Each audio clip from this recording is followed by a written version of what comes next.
जवन मिलल उ स्वीकार बा, जवन मिलल उ स्वीकार बा। दंड होखे भा पुरस्कार बा, दंड होखे भा पुरस्कार बा। आफत विपत के नाद बा, आफत विपत के नाद बा। शब्द ही हमार हथियार बा, शब्द ही हमार हथियार बा। जिंदगी बिन सपना के बा, जिंदगी बिन सपना के बा। अंत कहाँ बसी पड़ाव बा, अंत कहाँ बसी पड़ाव बा। मंजिल ना हम राह चुन्नी, मंजिल ना हम राह चुन्नी। बाकी कुल त छलावा बा, बाकी कुल त छलावा बा। जौन खो गईल भुला देनी, जौन खो गईल भुला देनी। जौन भीरी बा उहे बहार बा, जौन भीरी बा उहे बहार बा।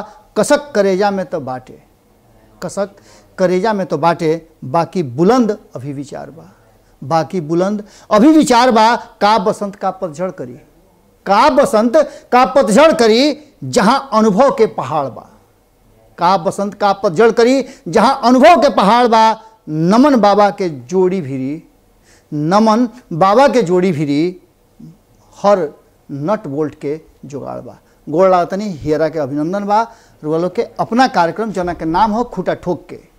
बाकी आज जौन इस शब्द लिख के अनी हा, इस शब्द हो तो ए टीम के हिस्सा नमन जी के आज से 4 साल पहले लिखल जौन कुछ शब्द रहा ओकरा के जब पहला हाली न्यूज़ बिहार हैक भई रहे और ओकरा के डिलीट कर दिहल गई रहे और ओकरा के हमनी के रिकवर ना कर पैनी जा।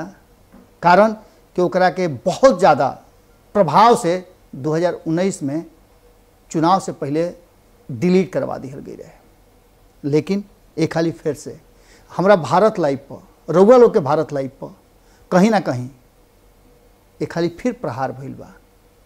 खैर यही चलते इस शब्द ओघरी लिखाई रहे जना के अब रउआ लोग के अपना भाषा भोजपुरी में हम ट्रांसलेट करके कुछ आपन जोड़ के रउआ लोग के सामने रखनी है। और ई मन के उद्गार है कि हारब जना। एगो भोजपुरी में कहावत बा कि हारब तो हुरब आ जीतब तो थूरब। लेकिन खैर हमनी के शांति प्रिय आदमी हैं, या शब्द ही हमनी के प्रहार हो और शब्द ही हमनी के हथियार हो। एक अलावे हमनी के और कुछ नहीं खींचे जानत।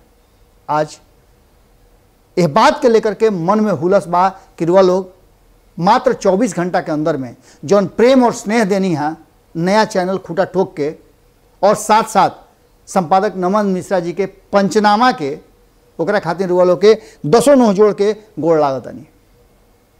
आज जौन विषय लेके आइल बानी हम खूटा ठोक में, हालांकि एकरा के आवल तो चाहत रहा भारत लाइव पर, लेकिन रुआ जानते बानी कि भारत लाइव के संगे का भइल बा, लड़ाई जारी बा। राउर भारत लाइव जल्दी हमनी के प्रयास बा कि रुआ लोग के भिरी आ जाओ। कारण कि अब की हाली है लड़ाई के हमनी के छोड़े के फेरा में नहीं खींचा। अंत तक ले लड़ाई हुई, चाहे कानूनी रूप से लड़ाई के पड़े, चाहे जौना रूप से लड़े के पड़े, लेकिन भारत लाइव वापस ले आवल जाई। तब तक ले रुआ लोग के विचार और सांच के आवाज़ खूटा ठोक और पंचनामा पर लगातार रुआ लोग के सामने आ रहा बा। खूटा ठोक पर रुआ और भी खबर देख लो खूटा ठोक के अलावे जौन की आवे वाला समय में फिर से भारत लाइव पर रुआ लोग के नजर आई। लेकिन जब तक ले नहीं खाओ तब तक ले रुआ लोग के आशीर्वाद और प्यार खूटा ठोक पर जरूर रही। और ये चैनल अब रुआ लोग के भोजपुरी के सेवा करे खातिर 24 घंटा हाजिर रही। कई गो भोजपुरी के सेवादार लोग के साथ मिलल हा, स्नेह मिलल हा, दुलार मिलल हा, और संगे संगे बड़ी प्यार मिलल हा।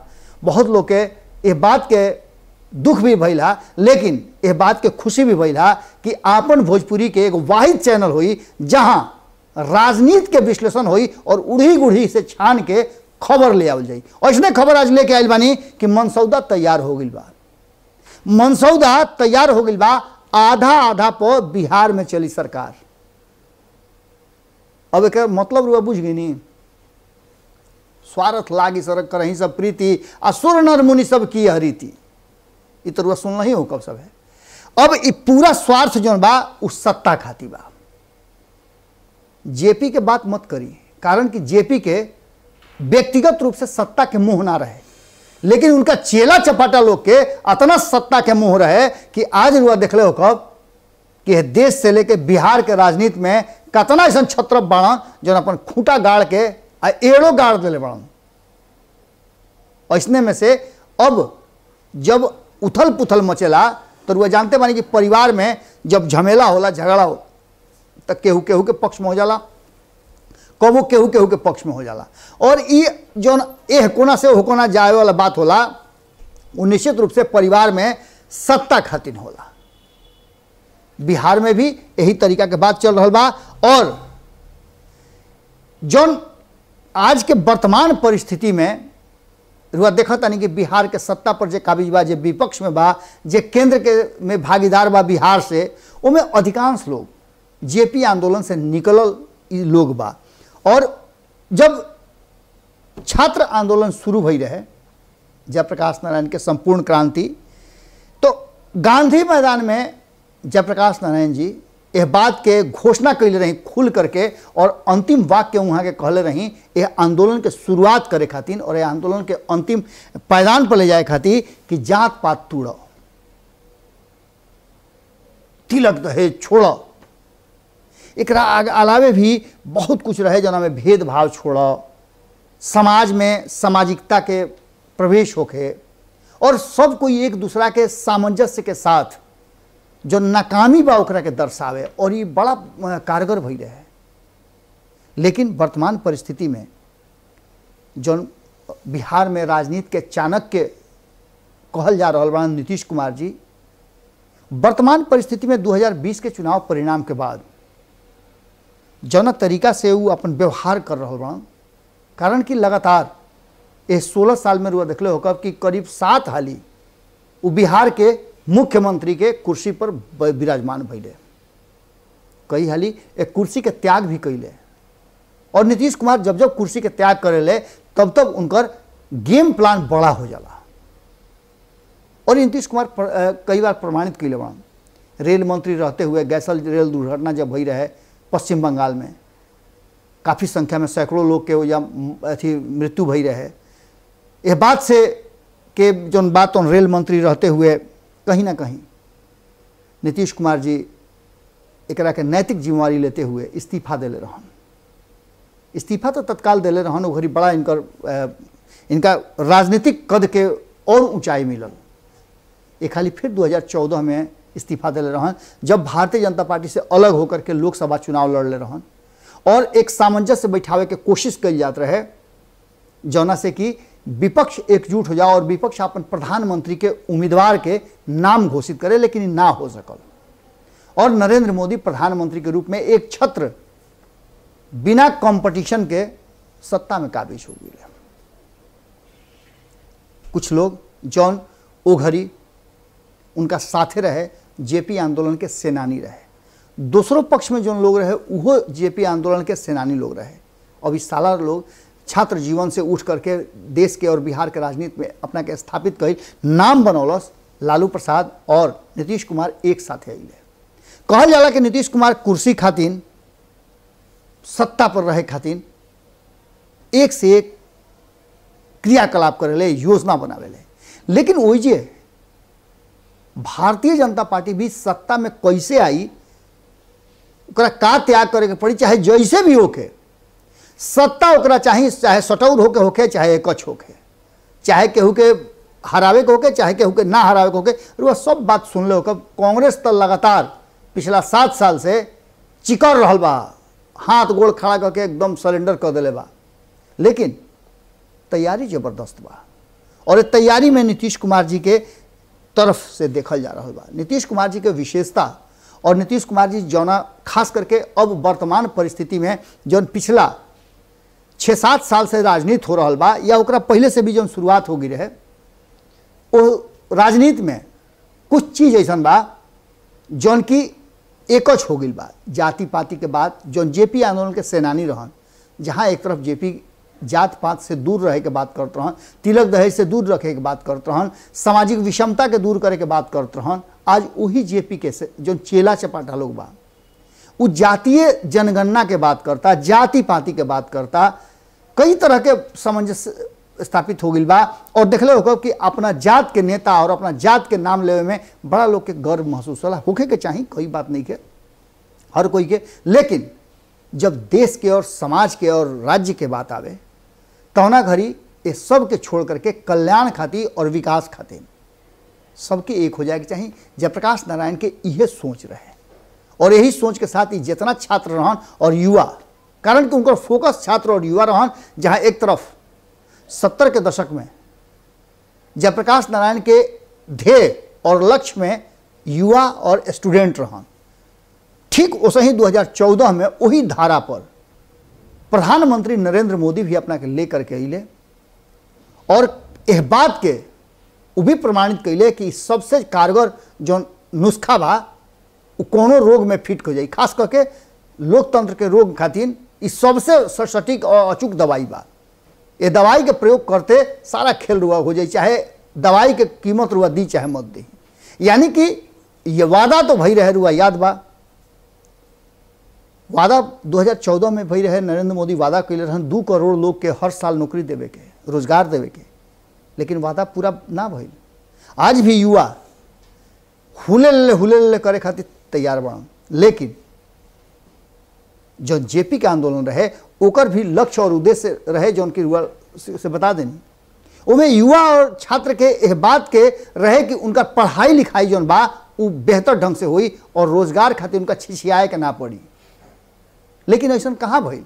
इतना बड़ा जेपी आंदोलन रहे कि वो आंदोलन के बिहारे ना शिवानंद तिवारी जब उनका से बातचीत के दौरान कभी हमरा से बातचीत भई रहे तो ये बात के कहले रहन कि आंदोलन ये फ्रांस तक ले पहुंच गई रहे जेपी आंदोलन, और देश भर में तो भारत के तो अलग अलग हिस्सा में कोना कोनी में तक ले पहुंच गई रहे कि कैसे हूँ इंदिरा गांधी के सरकार के सत्ता से बेदखल करो, उखाड़ फेंको। आखिर उखाड़ फेंकल गई, लेकिन वर्तमान परिस्थिति में उखाड़ फेंके वाली बात से ज्यादा बढ़ुए कि केकरा संगे सत्ता में रही और के हमरा बिना काम कैले सत्ता में स्थापित रख सकेला। हालांकि नीतीश कुमार के प्रयास वर्तमान स्थिति में देखल जा रहा बा कि वो लगातार कोशिश करता रहा कि अपना पुरानका ढर्रा पर लौट जाए 2005 और 2010 वाला में, लेकिन वो जा पहुँचल बड़ा मुश्किल बा, क्योंकि नीतीश कुमार जी लगे उतना ताकत नहीं है, ना तो उम्र के हिसाब से और ना संख्या बल में। राजनीति में 2 चीज बड़ा होला जरूरी, एगो राउर उम्र का बा, कितना जोश रहुआ में बा, लाठी से पिटा सकीले कि ना, लाठी खा सकीले कि ना। कारण कि लोकतंत्र में जब भी रुआ विरोध करब तो रुआ सड़क पर उतरे के पड़ी, सदन के बाहर धरना प्रदर्शन करे के पड़ी और लाठी से कुटी पुलिस। कारण कि सत्ता वाला तो चाहिए ना कि ओकर हल्ला हंगामा सुनो, ओकर रुआ नुक्ता चीनी करी, ओकर कमी ना कामी रुआ दिखाई। ऐसा कई हाली हो गई बा। हाल फिलहाल में रुआ देख लो, बाद से साल भर के अंदरे में 6-7 महीना होते हुए सदन में जैसे लाठी डंडा चलल, कुटाई लोग, नेताजी लोग कैसे सदन में से घींच के लोग घूसन फैटन जूतन है बूटन कुटल गई।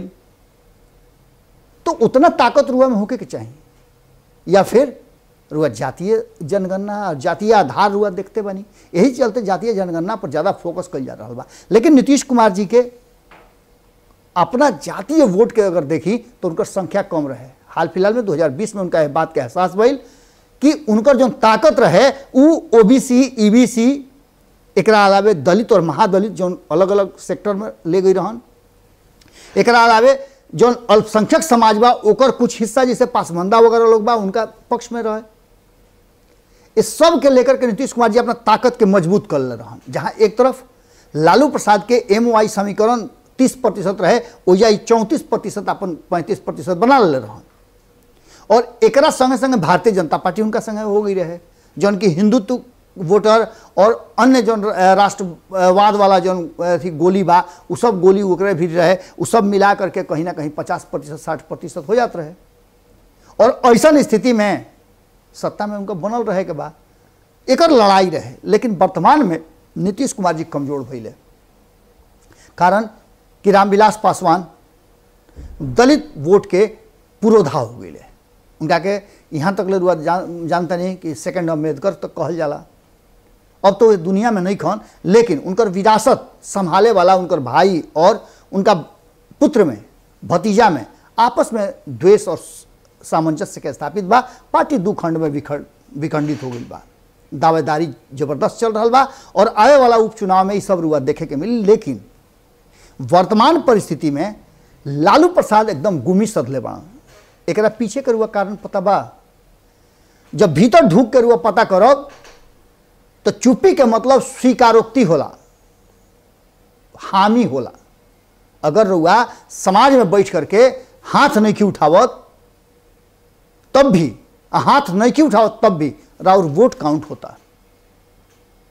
कारण कि एक आदमी हाथ उठाई तो वोट दी, एक आदमी हाथ ना उठाई तो वोट देवे वाला के जिता रहल बा। यानी कि लालू प्रसाद के चुप्पी ए बात के तरफ इशारा कर वो लोग के पहले ही बतौली कि नीतीश कुमार के बहुत जल्दी रुआ मीडिया में सुने के मिली। कारण कि जिंद वाला बात जो बा और नीतीश कुमार के हरियाणा जाए वाला बात सबसे पहले भारत लाइव वालों को बतैले रहे। एक अलावे इहो बात भारत लाइव सबसे पहले वालों को बतौले रहे कि नीतीश कुमार जी के कुर्सी पर खतरा बा। कारण कि भारतीय जनता पार्टी उप मुख्यमंत्री के रूप में केहू और के बैठावल चाहता। अब वो नाम केकरो हो सकेला, तेजस्वी यादव के हो सकेला, चिरागो पासवान के हो सकेला, कन्हैया कुमार के हो सकेला, अभी और लोग बा, नित्यानंद रायो आ सकेले, हो सकेला अश्विनी चौबे बैठ जास, गिरिराज सिंह बैठ जास, बहुत नाम बा, संजय जायसवाल बैठ जास, केहू बैठ सकेला।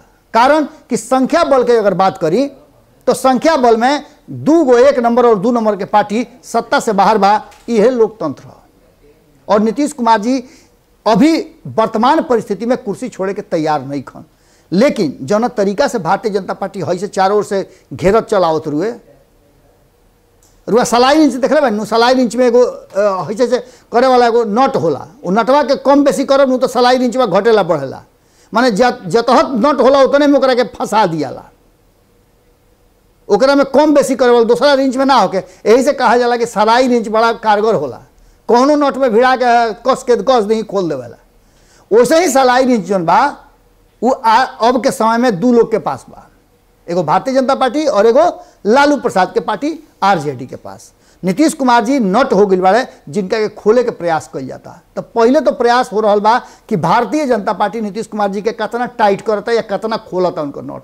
ऐसा तो नहीं के खोल देते कि छितर आ जाता ना।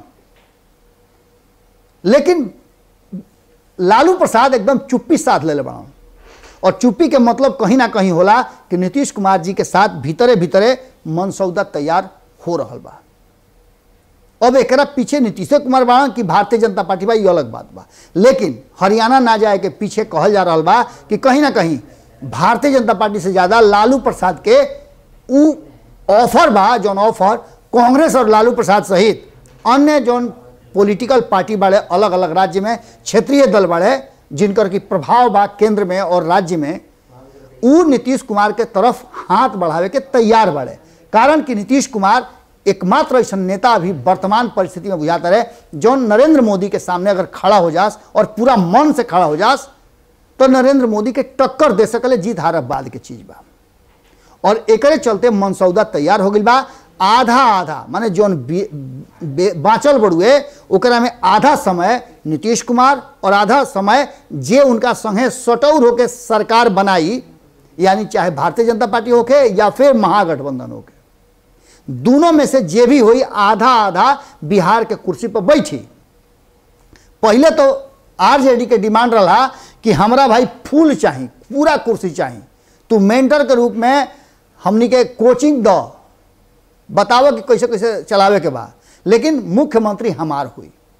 भारतीय जनता पार्टी अब यही बात पा के अड़ गई बा। कारण कि नीतीश कुमार जी के लगे जो हथियार रहा लालू प्रसाद के, वो हथियार तो सीधे कह दिले बा कि भाई मुख्यमंत्री के कुर्सी छोड़ब तबे हमरा संगे आ सकेला। तो भारतीय जनता पार्टी के भी मौका मिल गई। वो कहता कि भाई हो अब 6 महीना हमारा के 6 महीने तारे के, माने कि आधा समय तू रहा आधा समय हम रही। और खास करके नीतीश कुमार जी अब असमंजस में पड़ल बाड़े कि उनका करे के का बा। का उनका G23 के तरफ यानी लालू प्रसाद और कांग्रेस के जो गठजोड़ हो रहा बा ओकरा तरफ शिफ्ट करे के बा, कि उनका यही परिस्थिति में वर्तमान में जो झमेला चल रहा बा वो झमेला के साथ उनका आगे बढ़े के बा। लेकिन एक बात पक्का बा कि नीतीश कुमार जी जौना तरीका के राजनीति करेले वो राजनीति में भारतीय जनता पार्टी के साथ रह करके वो उनका साख पर बट्टा लाग रहा बा। जो खलबली मचल बा उनका पार्टी के नेता लोग में, हाल फिलहाल में रुआ देखने के अल्पसंख्यक समाज के नेता लोग रुआ लोग के खबर के माध्यम से बतौल ही नहीं खूटा ठोक पर। काल भी रुआ लोग के खबर बतौले रही, भारत लाइव तो बाना तो खूटे ठोक पे सब खबर जा रहा बा। वही रुआ लोग के बतौले रही कि कैसे राम सूरत राय के बयान आइल, ओकरा पर कैसे खालिद अनवर और बलियावी दोनों जना इस बात पर बोल ले। और भी जदयू के कई गो नेता एक पर अपन प्रतिक्रिया देता रहे। लेकिन भारतीय जनता पार्टी कान में तेल डाल के सूतल बा। भारतीय जनता पार्टी के संगे नीतीश कुमार कब तक ले रही हैं ये तो फैसला नीतीश कुमार के करे के बा, लेकिन एक बात तो तय नजर आ रहा बा जो भारत लाइव के सूत्र से और गुप्तचर से पता चलल हुई कि मनसौदा तैयार हो गई बा और आधा आधा सत्ता के भागीदारी करके सरकार चलावे के बिहार में प्लान बन गई बा। अब खाली ओकरा पर रउआ हमरा भी कहल जरूरी बा, एक आध दूगो पॉइंट बा जौना पर आ करके अटकल बा मामला, लेकिन जल्दी फरिया जाई, सझुरा जाई सब। अब एहिजे रुआ लोग से आज खूटा ठोक पर विदा ले, फिर रुआ लोग से सोमवार के दिन भेंट हुई। तब तक ले इजाजत हमरा के देबे करी, लेकिन रुआ लोग से एगो निहोरा बा।